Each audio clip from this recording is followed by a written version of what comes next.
Catholics beg for forgiveness from God at the start of every Mass during the penitential act and the Confiteor, where they say, "For what I have done and for what I have failed to do." It's an asking of forgiveness and mercy for not only the sins that we have committed, but for those sins of omissions, those things that we should have done, but we failed to do. Today's gospel is a perfect example of what happens on what when we fail to do the things we should have done. And we see Lazarus, and a poor man who's begging and asking for help and for mercy and forgiveness and support. And we see this rich man who oversteps him and just dines scrumptiously, living his own life without a care in the world. And in doing so, he causes a great chasm, a great separation between him and God.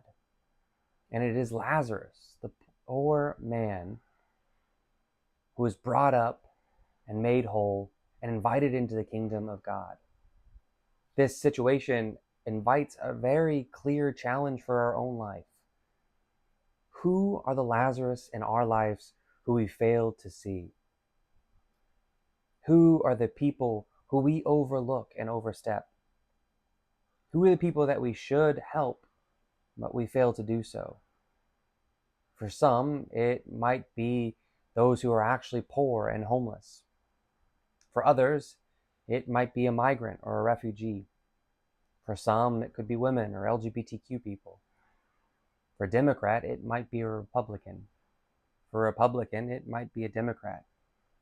Who are the people in our lives that represent Lazarus? The people who we should be helping, but we are failing to do so. Today's gospel warns us that if we continue to do that, if we continue to act with sins of omission, we will cause a great chasm that will separate us from God and from others.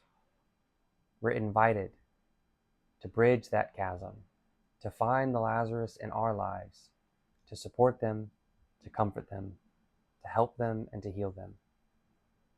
We can only be so fortunate if God gives us the mercy and grace to see those Lazarus in our lives.